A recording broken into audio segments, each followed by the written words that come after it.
everyone. Today we're here to chat about the best nonfiction books that I read in 2020. Let's dive into it.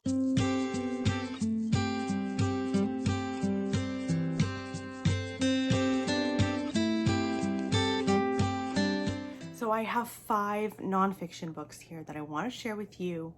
I have ranked them, which was hard in this case for sure, but I did it and I'm proud of myself. So let's dive right in to number 5.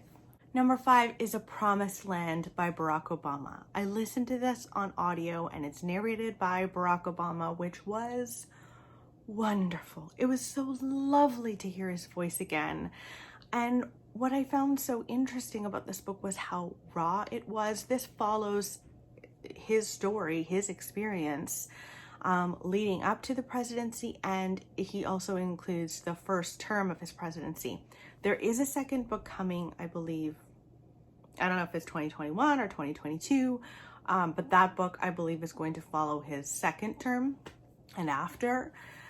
But I thought this was incredibly raw and honest. He didn't hold back about what he thought about the government system, how it works, dealing with the opposition and trying to cooperate. I didn't realize how much the presidency is really a lot about cooperation with and bending and trying to make things work. It's like a very slow process to get anything done, which was really interesting to read about. And he talks about Michelle and his girls in here in the most lovely way, and I just really loved it. And if you can listen to it on audio, I mean, please do. It was so wonderful. Such a treat on audio. In the number 4 spot, we have How We Fight for Our Lives. This was a very impactful book. Also, I listened to this on audio, which I recommend. It's narrated by the author himself. This is about a Black gay man's experience. It follows him as he navigates being gay with a fairly religious family and a family who doesn't always support him. And so it's the complexities of his relationships with the individual people in his family, which was hard to read at times, but also beautiful at times too. And it was also about his experience being gay, but also being Black, and how often he was objectified for his Blackness in bed. It was actually really disturbing. I had never really even thought about that before reading this book. And it was very, very sad and very upsetting. And it was heartbreaking for him. You could see him grappling with it as well. I just thought this was the epitome of vulnerability. He just lay himself out to the reader, which is such a privilege. When someone does that with you, it is such a privilege. And I felt honored that he would do that and he would spend that time with me. And I felt like I got to know him really well. And yeah, probably the most vulnerable book that I read in 2020. Number 3 was Catch and Kin by Ronan Farrow. So Ronan Farrow is the son of Mia Farrow and also Woody Allen. And he has taken his mother's name for a reason. He grew up with his sister who dealt with abuse. I think abuse by his father. His adopted sister ended up marrying Woody Allen. And I think that experience, the experience that his family dealt with in terms of sexual assault, allowed him to go down this path in which he fought for women, women who felt like they had been silenced. In this book, we follow Ronan trying to essentially bring down Harvey Weinstein for the multiple offenses, the multiple sexual assaults, rapes that he did to women in the Hollywood industry. some actresses, some people who worked behind the scenes.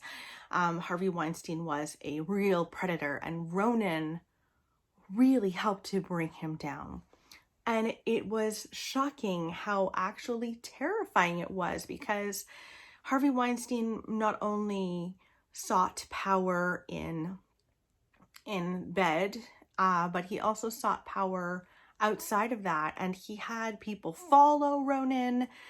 Ronan thought he might be killed at one point. Like, it is slightly terrifying. But I thought it was such an important book. Again, something I listened to on audio. I'm learning I really love nonfiction on audio, apparently. I so recommend that you read this, and it's narrated by Ronan as well, so it's just wonderful and really an important read. And I've got the last two physically here. In the number 2 spot, we've got The Splendid and the Vile by Erik Larson. This very nearly landed on my top 10 of my favorite books of the year because I enjoyed it so much. This is about the Blitz. This is a saga of Churchill, family, and defiance during the Blitz. And this really dives in to what happened with Winston Churchill and the circle of friends and co-workers that he had during World War II. Specifically, he's looking at the Blitz, but it does follow, you know, England being bombed all over England, not just London, but really does hone in on that as well. I felt like I got to know Winston Churchill in a whole other way reading this book. And I realized in this book how very resilient people are. Londoners would be bombed the night before and then go out the next day and carry on. Like, I don't know how people are able to be so resilient, but this just showed the heart of the English spirit, that keep calm and carry on, you know, slogan that was used during the war. Like, they did that. It worked. It was incredible. And Erik Larson is an incredible writer of nonfiction books. I only read one other book by him called Dead Wake, which was about the sinking of, I think, the Lusitania. And that was just okay because there's so much information about boats and like how they work. This was so much information about Winston Churchill and how he worked. So I was interested in that. This was fascinating and I loved it very, very much. Highly recommend. Then my top nonfiction book of 2020 absolutely, positively was Hood Feminism by Mikki Kendall. This is about the feminist movement and how it is centered around white women and has forgotten, it's in the subtitle, it has forgotten Black women, Indigenous women, people, women of color, and it shows in each and every chapter how we can do better as feminists to be inclusive. You know, feminism should not just be for me, it should be for anyone, any woman, whether they look like me or not. And this has made me a better feminist and will continue to make me a better feminist because I intend to reread this for sure. This unpacks things that I would never have thought as feminist issues, like hunger. Would never have thought of that as a feminist issue, like gun control and gun violence. Never, ever, ever. This was so fascinating. It really made me think. I think it has changed me, and I think it could change you. I just think it was such an important book, and I'm so thrilled that I read it. So that is the best nonfiction book that I read in 2020. Let me know in the comments below what your favorite nonfiction book was from 2020. I would love to know. I hope you guys are doing well, and I will chat with you very soon. Bye, everyone.